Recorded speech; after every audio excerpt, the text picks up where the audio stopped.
Welcome to SVG-TV News for Monday, September 16, 2019. I am Rochelle Baptiste with the details. The Caribbean Development Bank says SVG's economic growth projection for 2019 remains positive at 2.0% as stay-over arrivals continue to improve in the first 4 months of this year. This is contained in the bank's 2019 Country Economic Review mid-year updates. SVG's update shows real GDP grew by 2.2% last year, which is 1.2% higher than 2017. The bank says this was supported by recovery in tourism activity following the opening of the Argyle International Airport. It says there was also strong growth in manufacturing as a result of an increased demand for reconstruction materials from hurricane-impacted countries and in fishing. However, it noted that 2018 growth outturn was lower than its previous estimate of 2.8%, mainly due to lower than projected growth in the heavily weighted transport sector. Region-wide, the CDB projects positive economic growth at 2.0% compared to 0.7% in 2017. In 2018, all borrowing member countries, with the exception of Barbados, experienced positive economic growth, which the bank says was largely driven by construction and improved tourism performance. The highest rates of growth were experienced in Anguilla and Antigua. The CDB has noted that increasing global economic uncertainty continues to affect economic performance in the Caribbean. The institution listed rising trade tensions between the United States of America and China and uncertainty over the outcome of Brexit as factors that may influence economic performance in the region. Representatives of government and non-governmental organizations were part of a two-day consultation to look at gender and vulnerable groups in early warning systems. The consultation was held by the Ministry of National Mobilization and the National Emergency Management Organization, NEMO. NEMO's director, Michelle Forbes, stated that women, children, and the elderly and differently abled persons are usually most affected during a disaster, hence the need to effectively address this population, especially so in the area of early warning systems, as persons interpret warnings differently. And that all of our work must be able to address this population, especially so in the area of early warning systems, as persons interpret warnings differently. And thus, when a warning is given or when programs are developed, it is with the intention that every section of our population understands the warning and, most importantly, can take appropriate action to save lives and property. Minister responsible for gender affairs, Frederick Stevenson, said while NEMO has systems in place, there are always gaps that need improvement, especially when it comes to the vulnerable. What we discuss here at the national level will also feed into the regional framework for the development of early warning protocols. And I want to encourage all present to ensure all of our interests are articulated as we aim to have gender and vulnerable populations included in the early warning systems that is developed with gender and vulnerable populations considerations included in the development of an end-to-end early warning system. The United Nations Office for Disaster Risk Reduction is supported SVG in addressing the early warning systems. Its Caribbean advisor, Mara Contro, noted the cost-benefit of preparing for disaster with an efficient early warning system in place. Reduction is a central part of sustainable development, as decades of progress or development may be lost in few minutes due to an occurrence of natural or man-made hazards.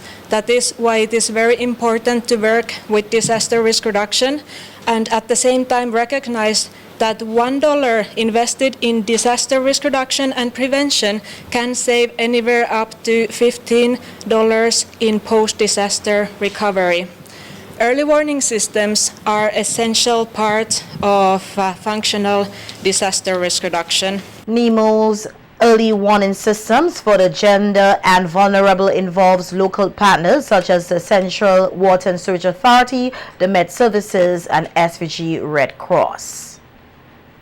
Station Sergeant Panel Brown, attached to the traffic branch of the RSVG Police Force, says they've received positive reviews from motorists and the traveling public with the diversion of the morning traffic in the Annesville area into capital Kingston.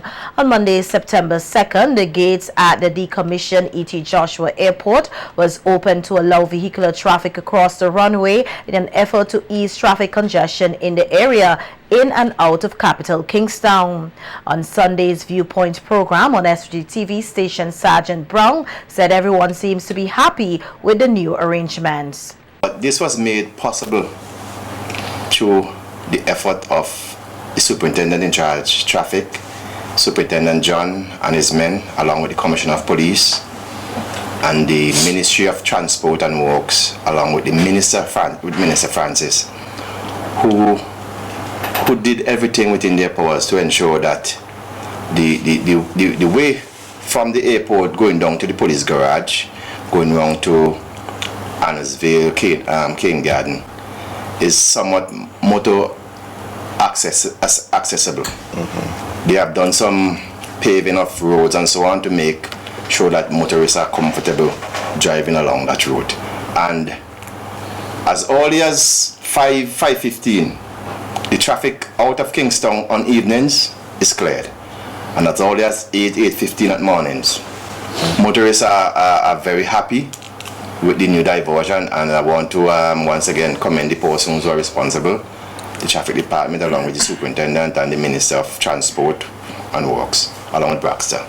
Vice President of the Omnibus Association, Angus Mackey, and past President of the Association, Len Grant, who are also panelists on the program, said that the traffic diversion in the Annesville area was a thoughtful gesture. Congratulate the traffic branch for making such a move. I am hoping that as we go forward, we would see a partnership. I always like to call for partnership, because while one set of persons might be happy, then another set of persons might be affected. So it is all good when we make sure that we are working hand in hand with each other, so that at the end of the day, everyone would benefit from whatever decision are made. Like with the diversion of the road, I really can't add anything. You know, for now it's working pretty well, as with everything in life. Not imperfect, but it's working well. SVG is home to many unique endemic species, and the Forestry Department has been doing its part to help preserve these species for future generations to enjoy. So says Forestry Supervisor Cornelius Richards as he spoke with SVGTV News on work being done to control the invasive Cuban frogs, as well as to protect the Union Island gecko. The Union Island gecko is now considered an Appendix 1 species, which, like the St. Vincent parrot, is legally protected from trade. Richards noted that this protection is supported globally. Once you're sent to that level of protection, you're supported globally where the trade of this species is concerned. Mind you, we also have another species as an Appendix 1 species, that is our St. Vincent parrot. It was listed somewhere in the late 80s, early 90s as an Appendix 1 species, so it's protected by global trade. In late August this year, as part of a national delegation, we were successful to present the species to CITES, and it was listed as an Appendix 1. What this means now is that we now have international protection for the species where it is traded. So let's say, for example, someone has in their possession the Dudini in Japan. Having that species in your possession is now illegal. Once it can be proven that it came from the wild, and that is easily proven through genetics, through DNA, you can then be prosecuted. And if you attempt to trade that species, you the seller and the buyer in Africa, in Europe, wherever, you would then become prosecuted under international law where trade is concerned. So we're grateful for that designation, but the battle really doesn't end there. Richard said the Forestry Services Department will be working along with communities on Union Island to foster greater appreciation for the gecko and other unique creatures which have been discovered on the island recently. Now working with our communities on Union Island to develop a sense of pride, national pride, like we do the St. Vincent part within the country, to see the gecko as their own. So we have a massive education program ongoing, and we're now developing a mascot. We're in the process of designing a mascot that represents Union. We'll be telling the people more about it, because we're going to come to the people to be part of this process. And then you would have your own gecko. Story doesn't end there. Now that we've gone into the habitat and we're doing scientific research, we're finding other species that are endemic only to that area. We now have the pink rhino iguana, which was recently classified as a subspecies. There's one in St. Lucia, one in St. Vincent, unique subspecies. So the one in St. Vincent on Union is found nowhere else but on that part of the country. That's a unique species. We now have we're now investigating several species of other lizards, smaller lizards, and there's there's a very small snake. It's called a blind snake, that Barbados some years ago publicized as being the smallest snake in the world. We now find that it resides in that area. It's a very small snake, that big, and it's now found in that area. The forestry supervisor said it is important for these creatures to be preserved for future generations and appeal to the business community to do its part in protecting these species and to give back more to the environment. Our going into Chatham Bay, finding Dudini simply opened the Pandora box of conservation, and there's so many other species now that needs our attention, and we cannot do it alone. We have our international partners like the Flora Fauna International, who is very active, and they're raising funds to like Disney and other organizations globally to assist in maintaining our program down there, and our own, the St. Vincent and the Grenadines Preservation Fund, that is also supporting us on mainland St. Vincent. So we are building our partnership.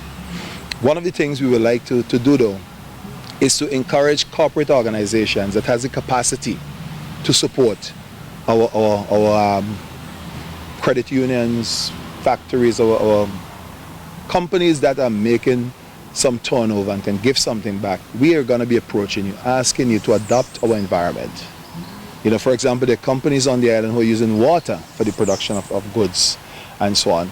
Why not give something back to the environment to make sure that you can continue to harvest clean water to do that? And so that's the next step we're going to be taking next year. 60 public servants here will over the next 4 months benefit from a Spanish training program made possible through the Republic of Colombia. Larissa Pugsley-Kidd tells us more on today's opening ceremony held at the National Public Library.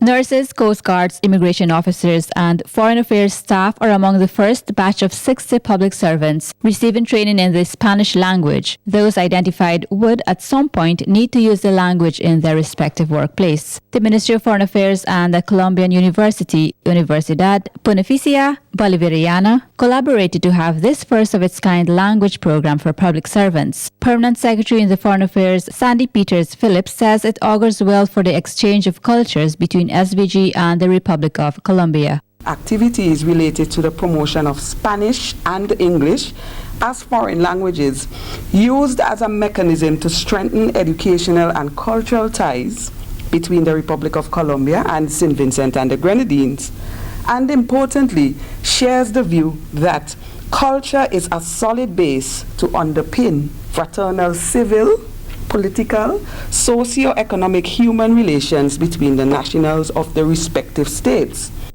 Professor Jose Orlando Gomez of the Universidad Pontificia Bolivariana will be conducting the 4-month-long program, which will be held 3 days per week, Mondays to Wednesdays. The different levels and modules of the Spanish language will be covered with the hope that the participants will have a high-level understanding of Spanish. There are many things related to similarities, not differences per se. So learning language is a good excuse to get to know the other. The concept of otherness at the end becomes very important. And celebrating culture, celebrating together that we're here to share this experience is a great opportunity. No dropouts. Hope you enjoy the Spanish course please. Director of Training of the Public Service Commission, Dr. Riza Noel, says she anticipates long-term benefits of introducing the Spanish language to the public servants. Firstly, public officers in several public service entities such as the Ministry of Foreign Affairs and the Immigration Department encounter non-English speakers in various contexts. Thus, learning a foreign language, well in this case Spanish, would help to augment service delivery to Spanish-speaking individuals.